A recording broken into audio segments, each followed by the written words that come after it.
astronome, chers collègues. Je m'en sers, chers collègues. Vous êtes la figure de proue de l'entreprise. Vous fondez les flots de la concurrence, la poitrine en avant, la tétine concurrente. Mais moi j'ai rien de tout ça. Aujourd'hui, j'ai l'anarchie qui me sauve à la touffe. Il est là le pouvoir. Et c'est moi qui l'ai. Enfin. Et toi là, tu l'as dans le cul. Janine, pourquoi t'as mis une poupée dans la cage là? Mais ça, c'est pas une poupée, oh. C'est Ken. Je suis ici, chez toi, à Paris. Il n'y a rien d'extraordinaire, tu sais, hein, t'as pris le train, puis un taxi, puis te voilà. Et je me rappelle, à l'école, on avait fait le cidre de Corbeil. Oui. Attention. Attends.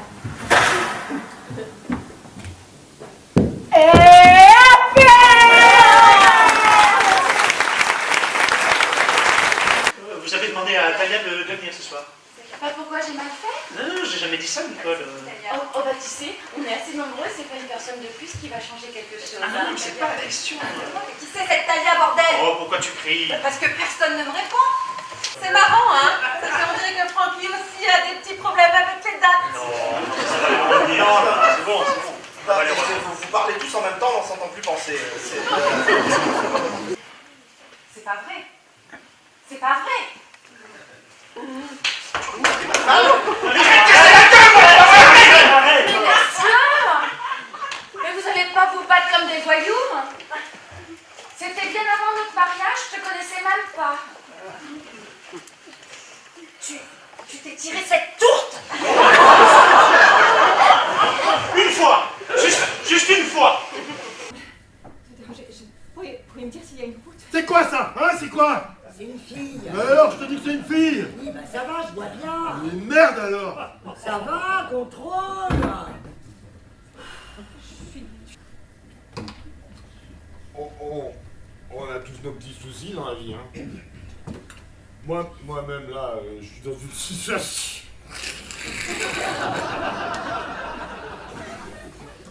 Plutôt désespéré, mais je sais pas pourquoi, mais je prends ça avec philosophie, hein. Parce que c'est bourré. Non. Non. 3-4 vers, ça va. Moi, je trouve tout très joli. Cher Polly, puis-je te prier de passer à table? Valkyr, voilà un beau parti pour une fille qui aime la belle vie, hein? C'est ce que je disais pour cette dernière à Lucie. Lucie? Mais qui est cette Lucie?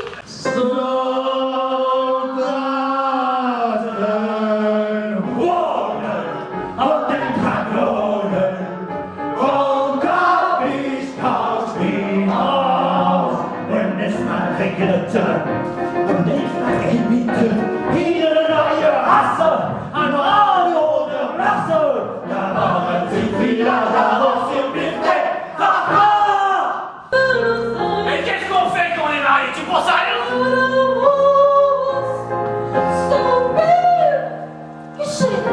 Eh ben on divorce! C'est question de bien trouver! Vous voulez pas me faire rentrer? J'aurais dit, vous allez avoir affaire à Génie des Lipanards. Je suis son beau-père! Ah, monsieur Maggie, les circonstances sont bien tristes, hein? Ah, bientôt, vous ne fréquenterez plus rien du tout!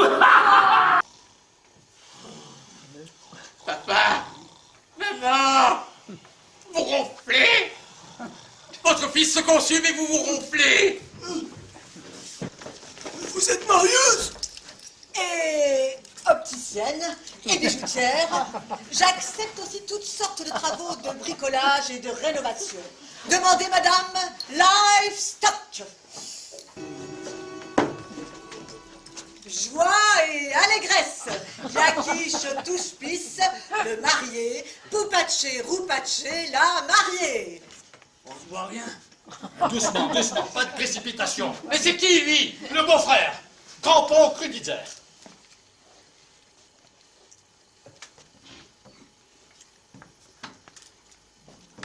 Allez. Hé, le visage. On a entendu, patience. Toi, Val? Qu'est-ce que je te dis? Est-ce que c'est toi, Val? Sors-la très lentement. Je ne suis pas armé. Ferme ta gueule, fais ce que je te dis. Tu n'as aucune raison de t'inquiéter. Main sur la tête, demi-tour. Écoute-moi, Val. Ta gueule, demi-tour. Tu n'es pas ma patiente. Je suis ta kidnappeuse. Tu es ma sœur.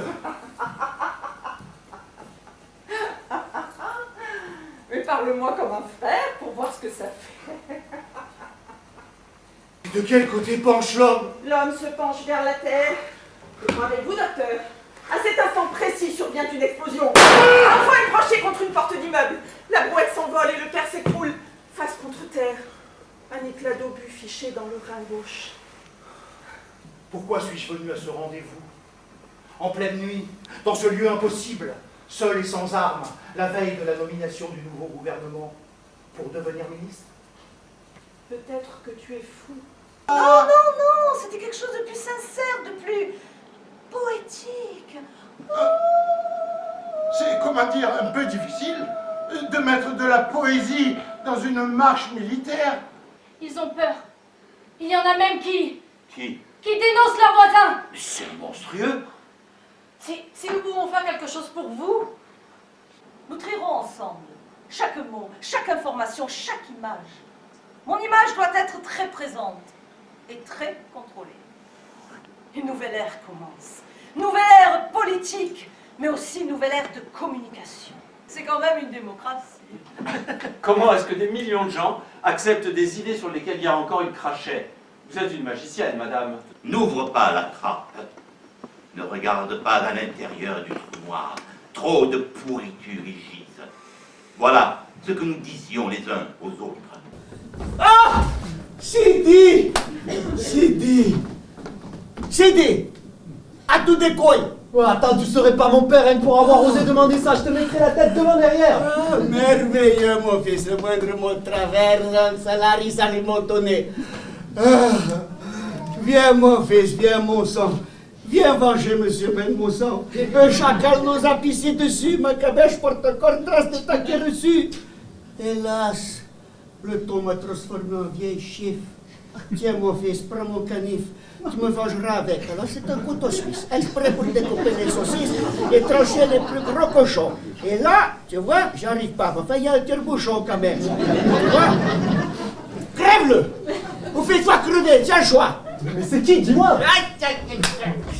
Oh, c'est Gomez, le père Archimède! Quoi? Mets-toi pas Martel en tête, Chimène, que te voir comme ça me fait de la peine. Fanette, je suis si inquiète. Il y a un mauvais arrière-goût dans l'air, comme autour de l'étang de Berre. Sidi et moi, on se voulait du bien et tout, et d'un seul coup, nos pères, on dirait des loups. D'abord, je dois venger mon père, sinon ma figure, je la perds. Mais toi, il faut que tu sauves tes abattis, sinon ce que je perds, c'est ma vie. On pourra dire que nos pères pétards, ils nous en auront fait voir. Surtout qu'on ne t'aperçoive pas ici, parce que tout au long de mon séjour sur Terre, la honte me collerait au derrière. Casse-toi, te dis-je! Mon honneur est en jeu. Au milieu de la rue, je vois ma dernière heure venue. Au moins, me dis-je, ne serais-je jamais vieux. Et dans un élan suprême, je crie « Vive l'OM !» Et je ferme les yeux.